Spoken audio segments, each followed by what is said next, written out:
Amén. Que el Señor nos bendiga a todos. Es una bendición estar una vez más, amén, una enseñanza más de doctrina básica y seguir creciendo en el conocimiento del Señor. Amén.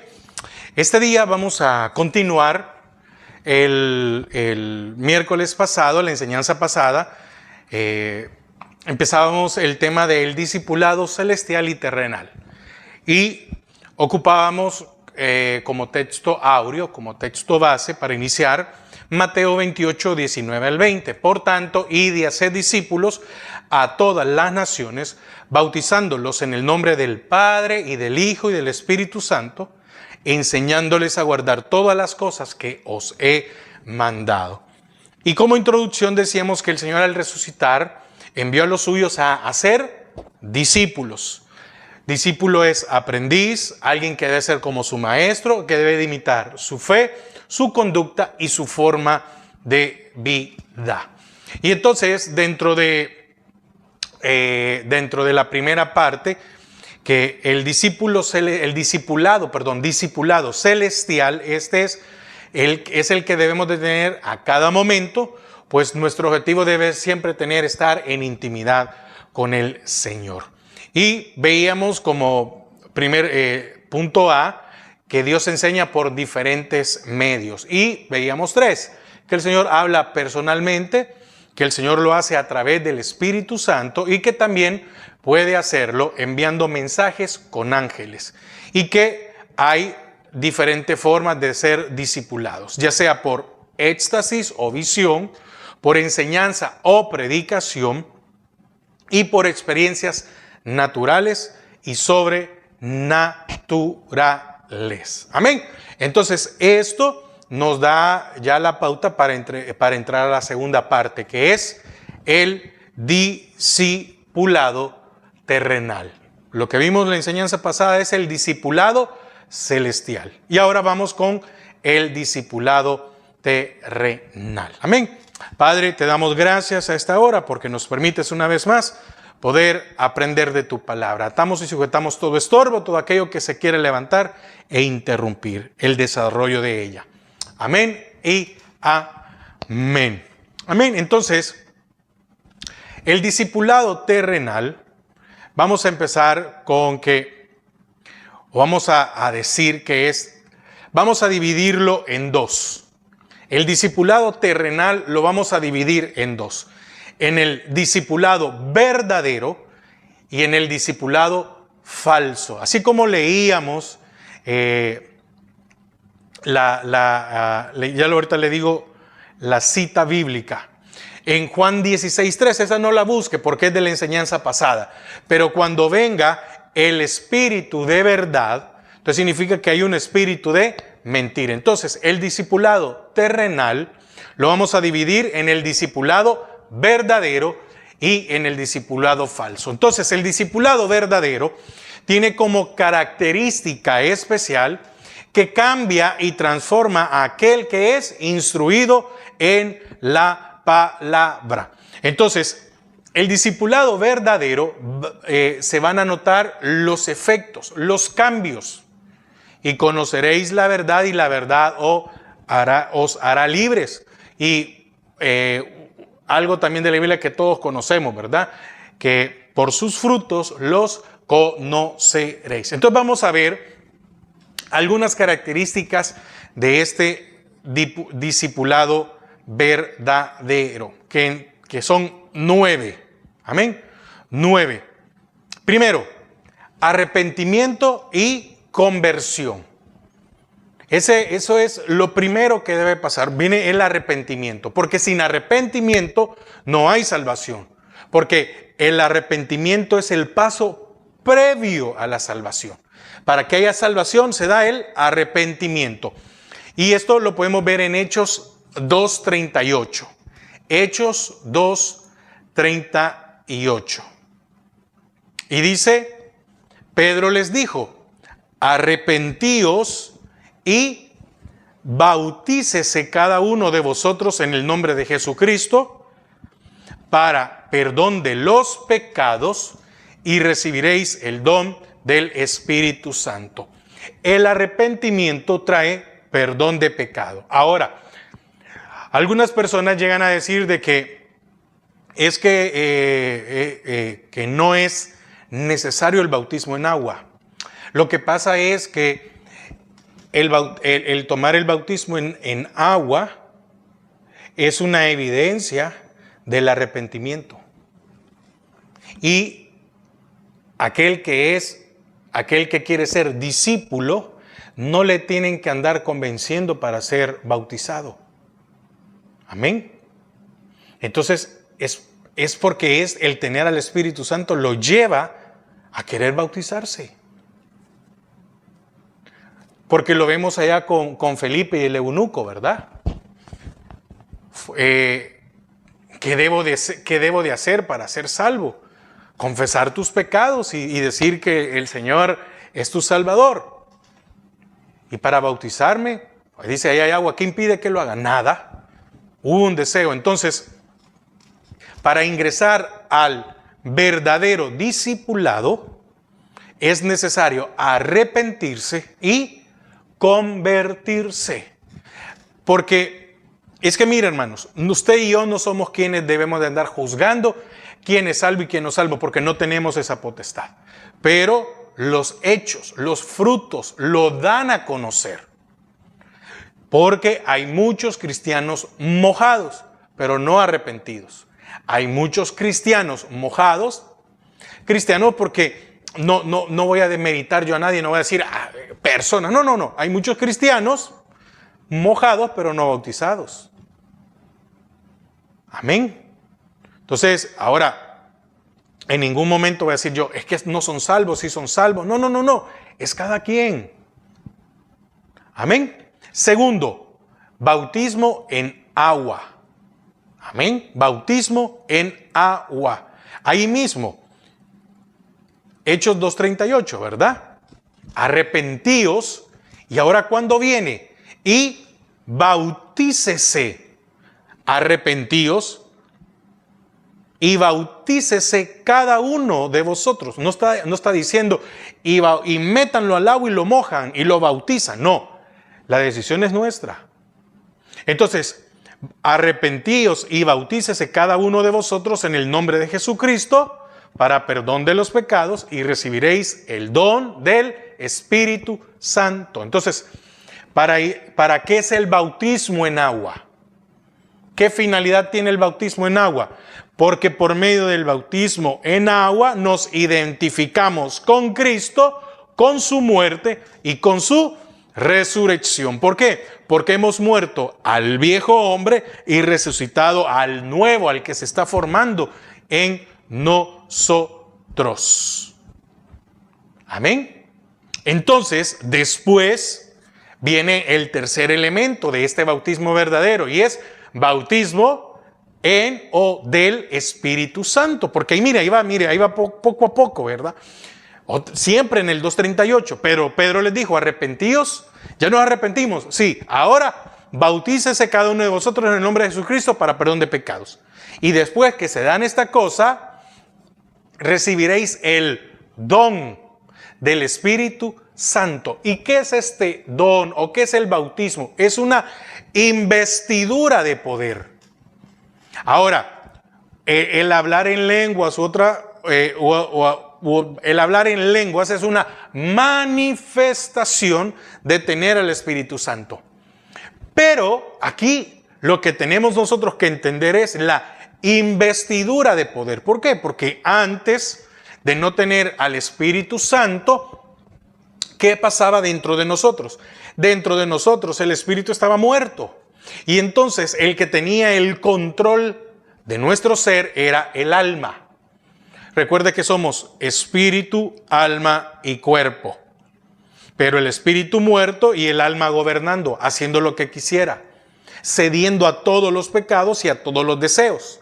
Ahora, cuando se le pone una vez vida al Espíritu Santo, Pablo decía, y vosotros estabais muertos en vuestros delitos y pecados.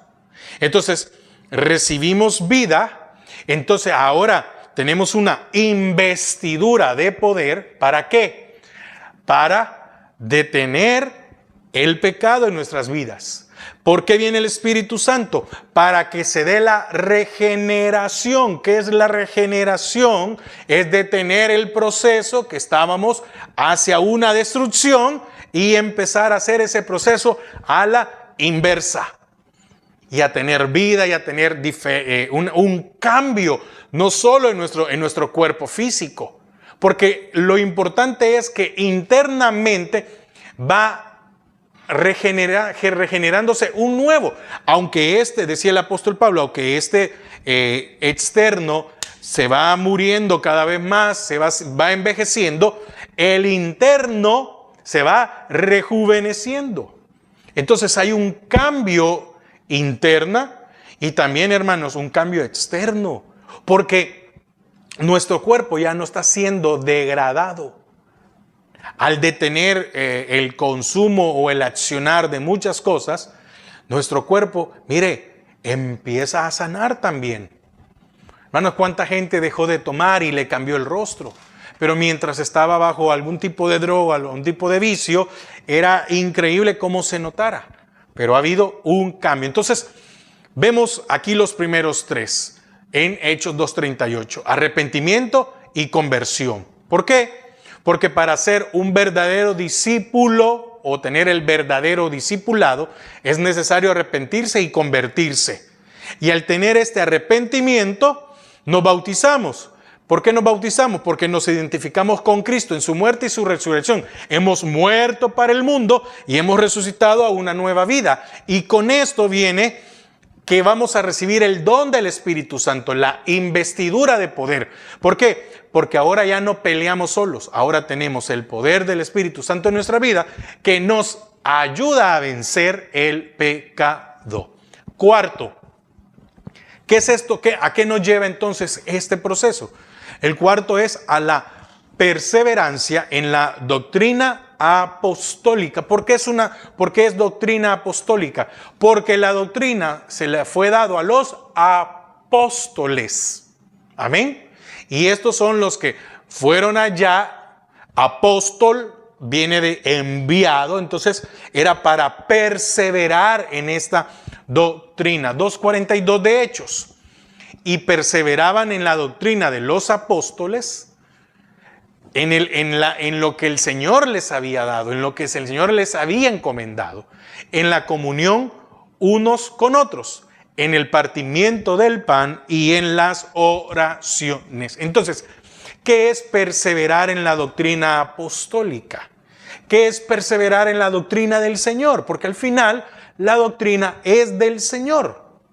No pertenece a ningún hombre, es del Señor. Pero esta fue dada a los apóstoles. Por eso la palabra dice, y la perseverancia de la doctrina de los apóstoles. También haciendo un poco más claro con aquellas cosas que se levantaron, ¿verdad? Porque lo vemos allá en Apocalipsis, cuando dice a la iglesia de Éfeso, tú has probado a los que dicen ser apóstoles. Entonces significa que estos tenían una doctrina que no era una sana doctrina. Era una doctrina tal vez ocupando base de la del Señor, pero con cosas naturales, cambiada, tergiversada. Entonces, ¿qué sucede cuando nosotros perseveramos en la doctrina apostólica? Bueno, somos nutridos y como tenemos alimento espiritual, esto nos lleva a la madurez. Entonces, es como cuando vemos a un bebé. Usted al bebé, si lo alimenta bien, va a crecer con defensa, va a crecer bien robusto, sano. Pero si usted lo alimenta mal, va a tener siempre a un niño enfermizo y puede hacer que su desarrollo se detenga o disminuya en la velocidad versus aquel que es bien alimentado. Ahora, ¿qué más? Quinto, en este discípulo o en este discipulado verdadero, que estamos hablando del terrenal, ¿verdad? Recuerde, estamos en el discipulado terrenal. Y estamos diciendo de que estas son las características, que es un discipulado verdadero. El discipulado terrenal es verdadero, y si es verdadero tiene estas características. ¿Cuál es la otra característica? La quinta, comunión unos con otros. Ahí lo vemos siempre en Hechos 2:42. Y perseveraban en la doctrina de los apóstoles. En la comunión, mire qué importante. En la comunión unos con otros. Fíjense que aquí, ¿qué está hablando? Que no había acepción de personas. Entonces, el discipulado terrenal, que es el verdadero, nos lleva a no tener acepción de personas, sino que todos en el mismo sentir. Aquí no, dentro de la iglesia del Señor, no debe de valer un cargo académico o una posición económica, sino que todos somos iguales y ser tratados de la misma manera entre nosotros. Entonces, quinto punto, como decía un momento, comunión uno con otro. Significa no hacer acepción. Quiere decir que el discipulado terrenal, que es el discipulado verdadero, es sin acepción de personas. Amén. Sexto, partimiento del pan. Ahí mismo, Hechos 2:42. En la comunión unos con otros. En el partimiento del pan. ¿Y qué era el partimiento del pan? Era participar en la cena del Señor. ¿Y qué significa la cena del Señor? Primero, ponernos a cuenta. Recordar el sacrificio del Señor en la cruz. Y entonces, como figura, el pan simboliza, o mejor dicho, el pan simboliza su cuerpo. En ningún momento el pan se transforma en el cuerpo. Y el jugo en ningún momento se transforma en la sangre. Simboliza el sacrificio porque dio su cuerpo y dio su sangre. Su cuerpo porque llevó los pecados de nosotros y su sangre que nos limpió. Amén. Entonces, la cena del Señor nos permite estar a cuentas. Para eso sirve la cena del Señor, no para huirle. Muchos huyen cuando dicen, va a haber cena del Señor este domingo. No, para eso es. Para que nos haga entender y nos haga reconocer que hemos pecado y que nos pongamos a cuenta. Y a la vez recordar su sacrificio. Séptimo, siempre allí en el 2:42, dice, y en las oraciones. Entonces volvamos a leer el 2:42 completo, pero hablando el séptimo punto que es oración. Y perseveraban en la doctrina de los apóstoles. Alimento, nutrición. En la comunión unos con otros. Amén. Sin acepción. En el partimiento del pan. Compartiendo la cena del Señor, recordando el sacrificio. Y en las oraciones. Entonces, el discípulo verdadero tiene vida de oración. Pero no solo él. Porque aquel que es discípulo verdadero busca a otro discípulo verdadero y oran juntos. Mire qué bendición. No es una rivalidad con quien ore mejor, quien no sé qué, que es mi necesidad. No. Buscar tener esa comunión. Primero con el Señor y también con los hermanos. Entonces el discípulo verdadero tiene vida de oración. Y no estamos hablando de una religiosidad, como muchos lo quieren ver, como muchos muchos aún que dicen ser pastores quieren predicarlo. ¿Va? No, es que usted se cree un religioso, usted se cree superior a los demás. No es eso. Pero el que es discípulo verdadero se une para orar y para compartir la palabra, no para contar anécdotas, mucho menos chistes.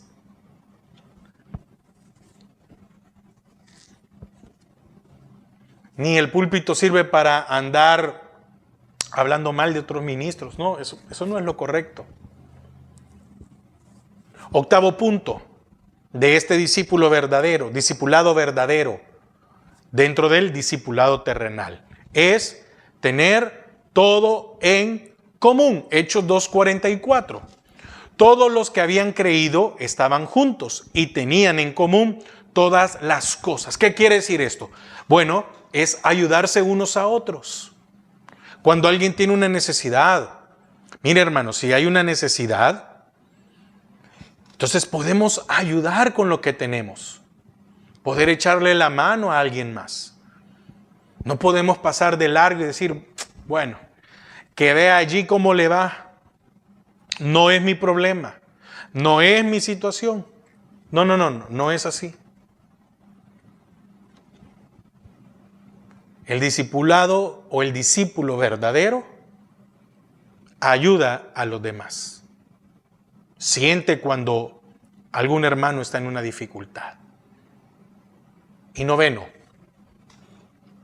perseverar en el templo. Y esto está en Hechos 2:46. Dice, y perseverando unánimes cada día en el templo, y partiendo el pan en las casas, comían juntos con alegría y sencillez de corazón. Porque cree que el apóstol Pablo decía, no os dejéis de congregarse como muchos tienen por costumbre. Porque el congregarse en el templo, el congregarse en el lugar, que tengamos como el lugar para congregarnos, es básico para el discipulado verdadero. ¿Por qué?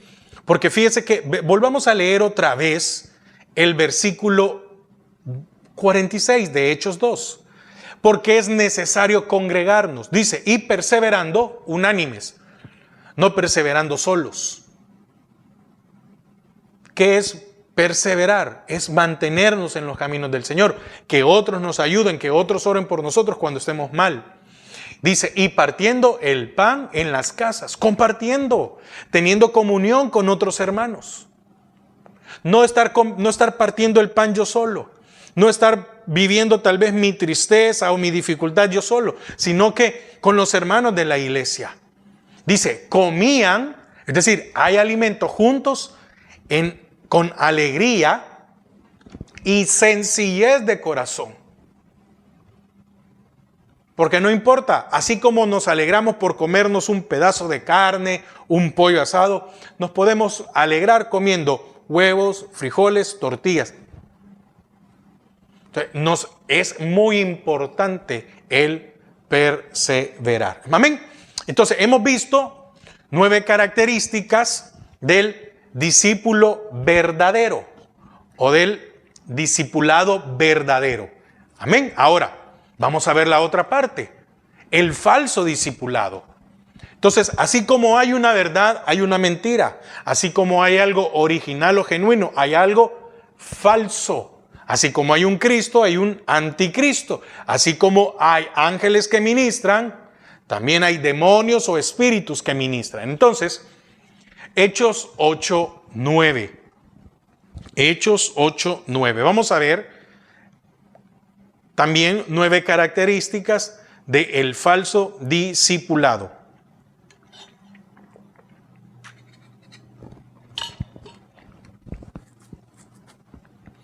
Dice Hechos 8:9. Pero había un hombre llamado Simón, que antes ejercía la magia en aquella ciudad y había engañado a la gente de Samaria. Hermanos,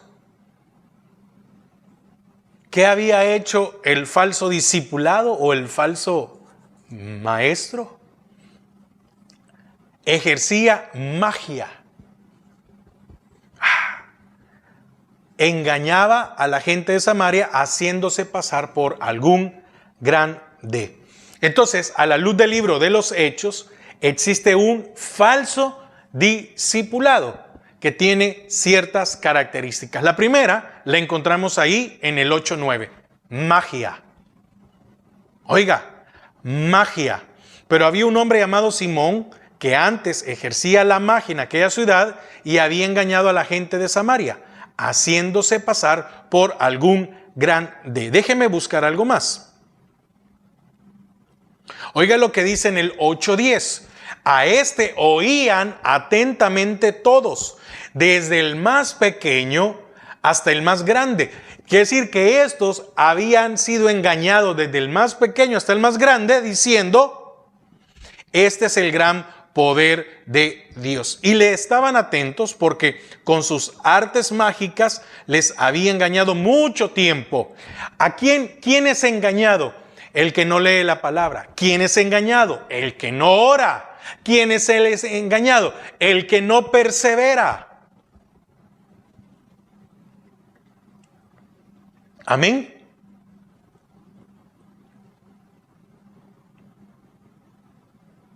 Oiga lo que dice el 8:18. Que me estoy adelantando un poquito, pero quiero ir. Cuando vio Simón que por la imposición de la mano de los apóstoles se daba el Espíritu Santo, les ofreció dinero. Ahora, ¿qué podemos ver con este hombre? Simón el mago tenía seguidores. Y por medio de la magia, hacía pasar esta magia por el poder de Dios. Amén. ¿Por qué la gente es engañada hoy en día? ¿Por qué la gente siempre ha sido engañada? ¿Por qué mucha gente, por qué mucha gente que es cristiana han perdido posesiones porque hubo alguien que los engañó? Porque no buscaron tener conocimiento. La Biblia en ningún momento dice que si nosotros damos $1, el Señor va a dar 2. Ni nunca el Señor dijo de que para que contestar una petición había que dar dinero. No, no es eso. Porque las ofrendas y los diezmos son a raíz de lo que Dios ya dio. Amén. Usted no puede que voy a ofrendar o voy a diezmar para que Dios me lo dé más grande. No. Él dice, oiga lo que el Señor dice, que si ayudamos al que está necesitado, a quien al pobre da, a Dios presta. Pero no para hacer negocio.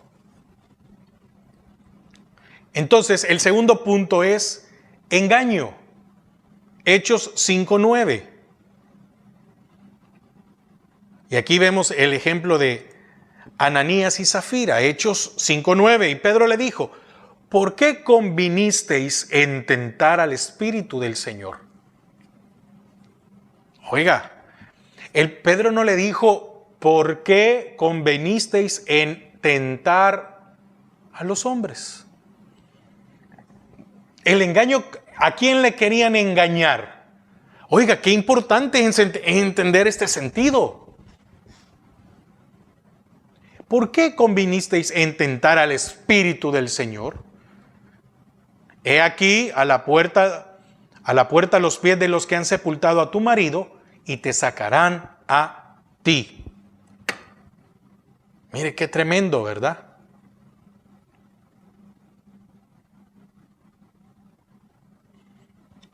Porque oiga lo que dice el 5:3. Y dijo Pedro, Ananías, ¿por qué llenó Satanás? Oiga, hermano, aquí está siendo bien claro. ¿Sí? Y Pedro sabía lo que era dejarse influenciar por Satanás. Porque cuando el Señor Jesús le dice allá a Pedro, pero está hablando, apártate de mí, Satanás, no está diciendo de que Satanás había, como algunos dicen, había poseído a Pedro. No. Pedro se dejó influenciar. ¿En qué sentido? En que, Señor, ¿cómo vas a permitir estas cosas? ¿Cómo vas a permitir que haya tanto mal? Entonces, cuando vio el Señor, porque él sí lo ve todo, vio que ahí estaba influyendo Satanás. No que había poseído. No. Había influido. Entonces, oiga, Pedro sabía que era eso. Y dijo Pedro a Ananías, ¿por qué llenó Satanás tu corazón para que mintieses al Espíritu Santo? Entonces, en el falso discipulado hay engaño, ya que se puede fingir ser alguien especial. Dice, oiga, ¿por qué llenó Satanás tu corazón para que mintieses al Espíritu Santo y sustrajeses del precio de la heredad? reteniéndola. Oiga, reteniéndola, no se te quedaba a ti y vendida, no estaba en tu poder. ¿Por qué pusiste esto en tu corazón? Y oiga, le aclara todavía, no has mentido a los hombres, sino a Dios. Mire qué tremendo. ¿Cuántos, hermano? El dinero los hace mentir o tratar de engañar al espíritu, ¿verdad? El falso discipulado, ¿qué más? Tiene seguidores. Hermanos, hay una cantidad de personas que les gusta ese evangelio. Lo leímos hace un momento en 8:10, hablando de Simón el mago, ¿verdad? Porque dice 8:10, a este oían atentamente todos. Entonces significa que tenía seguidores. Hay muchos lugares en los cuales la gente está feliz ahí porque no les tocan el pecado, el infierno, no le tocan los malos pensamientos, sino que el mensaje es un mensaje positivo. Usted se siente cansado, no se preocupe, el Señor es su pastor. Usted no sé qué, no sé cuándo. Y muchas veces la Biblia solo la ocupan para que después no digan que no ocuparon Biblia.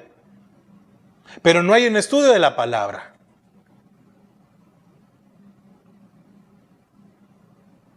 No hay un estudio de la palabra. Mire qué tremendo. A este oían atentamente todos, desde el más pequeño hasta el más grande, diciendo, este es el gran poder de Dios. Para todo hay voluntarios. Y normalmente esos lugares son los que están más llenos. A Simón le seguían muchos.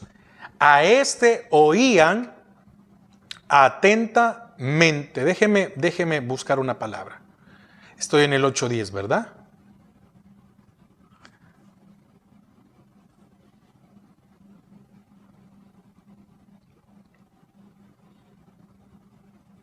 Fíjese, esta palabra viene de prosejo. Es sostener la mente hacia, es decir, prestar atención a, prestar atención. Y muchas veces nosotros en la iglesia no prestamos atención, estamos más pendientes de otras cosas. Es servir. A este servían todos.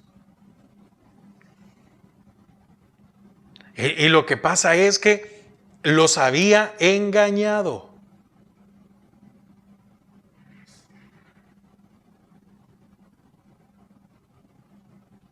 Lo oían atentamente todos. Qué tremendo, ¿verdad? Sigamos. ¿Qué más? Aparte de los seguidores, pequeños y grandes, siempre con el mismo 8:10. Desde el más pequeño hasta el más grande, diciendo, este es el gran poder de Dios. Según la categoría de los seguidores, así es el precio y la calidad de la magia. ¿Sí? Esto es acepción de persona. ¿Y qué vimos allá? Porque entre más dinero alguien le saca a alguien, tiene más atención. No sé no sé si usted tal vez lo ha notado. Miren, le voy a poner un ejemplo para poder entender un poco más. Hoy en día tenemos algo que se le conoce, ya sea en español o en inglés, streaming, ¿verdad? Y hay gente que está con una cámara streameando a ciertas horas. Y entonces esta persona está leyendo, está hablando y tiene mucha gente que está viendo el en vivo, porque ahí se le llama el en vivo de la persona, la transmisión en viva. Entonces se han creado ahora, dentro de esto, que hay personas, hay algunos, le voy a poner un ejemplo, hay algunas plataformas en las cuales todos pueden verlo. Y entonces muchas veces al que se está viendo por la televisión o por una computadora, empieza a leer mensajes. Pero para que le lean su mensaje, usted tiene que pagar. Y muchas veces, si usted paga el mínimo y manda el mensaje, como hay una gran mayoría que están pagando el mínimo para mandar un mensaje, es probable que usted pagó, pero no le pusieron atención. Pero ahí ya hay una división. ¿Por qué? Porque están los que no son miembros o los que no pagan versus aquellos que ya pueden mandar un mensaje. ¿A quién normalmente leen estas personas o los saludan? A los que pagan más. ¿Cómo es posible que dentro de una iglesia hayan categorías? ¿Cómo es posible que alguien que diga ser pastor diga que no tiene, que él solo tiene amigos ricos? Quiere decir que los de su congregación, que no son ricos, no son sus amigos. ¿Cómo es posible que aquel que es pastor de una iglesia no conozca a los hermanos? Nunca les ha estrechado la mano. Pero ahí está la gente siguiendo para decir que fulano de tal, que es muy conocido, no sé qué, él es su pastor, cuando nunca ha ido a su casa, cuando nunca ha orado por usted, cuando no sabe cómo se llama, pero sí le interesa de que usted allí dé su dinero. Eso sí. ¿Por qué? Porque el quinto punto es que el falso discipulado se mueven por intereses personales. Hechos 8:20. Viene Simón y cuando vio lo que estaban haciendo quiso comprarlo. Porque dijo, necesito ahora otro modo. Es decir, necesito ir cambiando mi estilo de negocio. Y dice el 8:20. Entonces Pedro le dijo, tu dinero perezca contigo, porque has pensado que el don de Dios se obtiene con dinero. Se mueve por intereses personales. Más que en sus discípulos, Simón pensaba y se interesaba en el dinero. ¿Por qué? Porque iba a ser ahora otra manera de sacar dinero. Quiere decir que ahora iba a ampliar el menú. Tenía su magia con el cual había hecho dinero, pero ahora quería para poder hacer más. ¿Qué hay? ¿Qué más se mueve en este falso discipulado? Envidia, 8:18 de Hechos. Cuando vio Simón que por la imposición de manos de los apóstoles se daba el Espíritu Santo, les ofreció dinero. Entonces, ¿qué había en Simón? Envidia. Entonces, envidiaba al que tenía algo mejor que él, porque le estaba quitando su audiencia. Aquellos que habían sido engañados habían abierto sus ojos y habían dejado de seguirle. Entonces, vio que alguien tenía algo mejor que él y trató de conseguirlo con dinero. Hermano, qué tremendo. El falso discipulado nos lleva a tener envidia de una iglesia con otra, que un ministerio con otro. No, que es que allá tienen aquel teclado y aquel teclado cuesta $10,000. Pero el que yo tengo cuesta 2,000 y funciona igual. No, yo quiero ese. No estoy en contra de tenerlo mejor. No. Pero ¿qué me motiva a mí a hacer el cambio? No, mire, ahora me recuerdo que hace muchos años hubo una iglesia que tuvo en un país, tuvo una iglesia, tuvo radio y empezaron los demás a tener radio. Y la otra iglesia, la primera que tenía la capacidad, vino y puso un canal de televisión. Y empezaron las demás iglesias, muchas iglesias, a querer poner canal de televisión. Y después tenían unos problemas financieros muy graves. ¿Cómo se llama eso? Envidia. Porque quiero algo mejor o igual porque el otro tiene algo mejor que lo que yo tengo. No, es que la radio va a hacer que la iglesia se me llene. Entonces este es el medio que... ¿Qué más trae el falso discipulado? Corazón e intenciones torcidas. Hechos 8:21 y 22.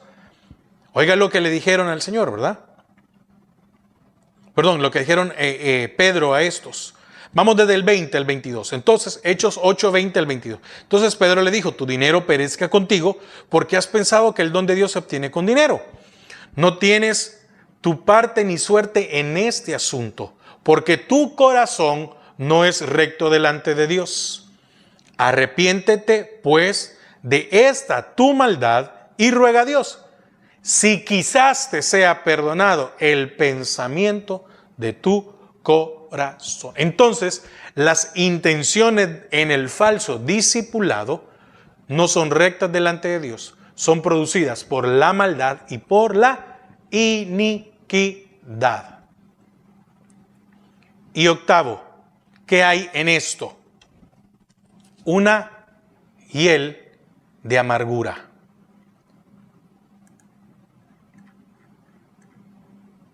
Amén. Vámonos ahí siempre en 8:23.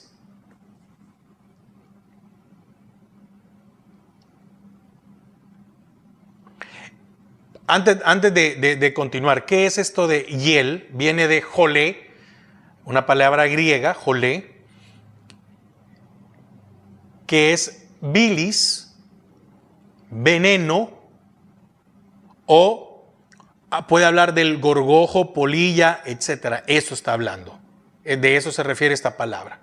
Entonces dice el 8, 23 y 24. Respondiendo, porque en hiel de amargura y en prisión de maldad veo que estás. ¡Qué tremendo! Mire lo que produce el falso discipulado. ¿A dónde lleva? Porque en hiel de amargura y prisión de maldad veo que estás. Respondiendo entonces Simón dijo, rogad vosotros por mí al Señor, para que nada de esto que habéis dicho venga sobre mí. Rogad vosotros por mí. ¿Y qué le dice en el 8:22 Pedro a Simón? Arrepiéntete. No, rogad por mí. ¿Ve la diferencia? Tú te tienes que arrepentir. Y Simón, no, rogad por mí. 25, y ellos, habiendo testificado y hablado la palabra de Dios, se volvieron a Jerusalén y en muchas poblaciones de los samaritanos anunciaron el evangelio. Entonces, y el de amargura, ¿qué es? Extrema maldad que produce malos frutos. Amén. Espero que, yo le había dicho 9 también, pero son 8 características del falso discipulado. Entonces, dentro del discipulado terrenal está el discipulado verdadero, pero también hay un discipulado falso. Entonces, cuidémonos de no caer en el discipulado falso. ¿Y cómo? Bueno, ahí leímos, ¿verdad? Su palabra, perseverando, orando, leyendo, etc. Entonces, quiero concluir y cerrando, en cierta manera, la enseñanza pasada y esta, que es una sola, pero la dividí para tener una mejor comprensión. El discipulado celestial y terrenal. En el discipulado celestial, Dios usa diferentes medios para llevar a cabo su propósito. Nada lo limita. Si usted no ha escuchado la enseñanza anterior, le recomiendo que escuche la enseñanza del discipulado celestial. Segunda conclusión. El verdadero discipulado produce una vida cristiana normal, con el fruto del Espíritu. Gálatas. Más el fruto del Espíritu es amor, gozo, paz, paciencia, benignidad, todo esto. Pero tercero, el falso discipulado distorsiona la verdad. El falso discipulado nos aleja de Dios. ¿Por qué? Porque entonces ya no se da, no tenemos amor, no tenemos gozo, no tenemos paz, un montón de cosas. ¿Qué fue lo que Pedro le dijo a Simón? En hiel de amargura, tienes veneno, estás lleno. Oiga, en hiel de amargura y en prisión de maldad veo que estás. Mire la vida deplorable que tenía este hombre, ¿a dónde lo había llevado? Este falso discipulado, porque él decía que hablaba en nombre de Dios. ¿Qué tenía Pedro? Nada. Comparado con Simón, Pedro era pobre, Simón había hecho dinero, pero Pedro tenía el poder del Espíritu Santo. No tengo oro ni plata. ¿Y qué hizo eso? Sanar, resucitar a alguien que murió. Simón engañaba. Se hizo dinero, pero engañaba, no tenía nada. ¿Cuál fue el resultado de Simón? Que estaba en hiel de amargura y en prisión de maldad. Entonces, usted y yo debemos de cuidarnos de estar en el discipulado verdadero. Pero lo que tengo que doy. ¿Qué tenía Pedro? Al Señor. ¿Qué debemos de tener, qué debemos de anhelar nosotros? Al Señor. ¿Es mala la prosperidad? ¿Es malo tener dinero? No. Por eso decía en el versículo 7 que en el falso discipulado está un corazón con intenciones torcidas. Esa es la diferencia. Amén. Padre, te damos gracias porque nos has permitido comprender y entender tu palabra. Ayúdanos, Señor, en el nombre de Jesús. Amén y amén. Hermanos, que el Señor les bendiga y que pasen una feliz noche.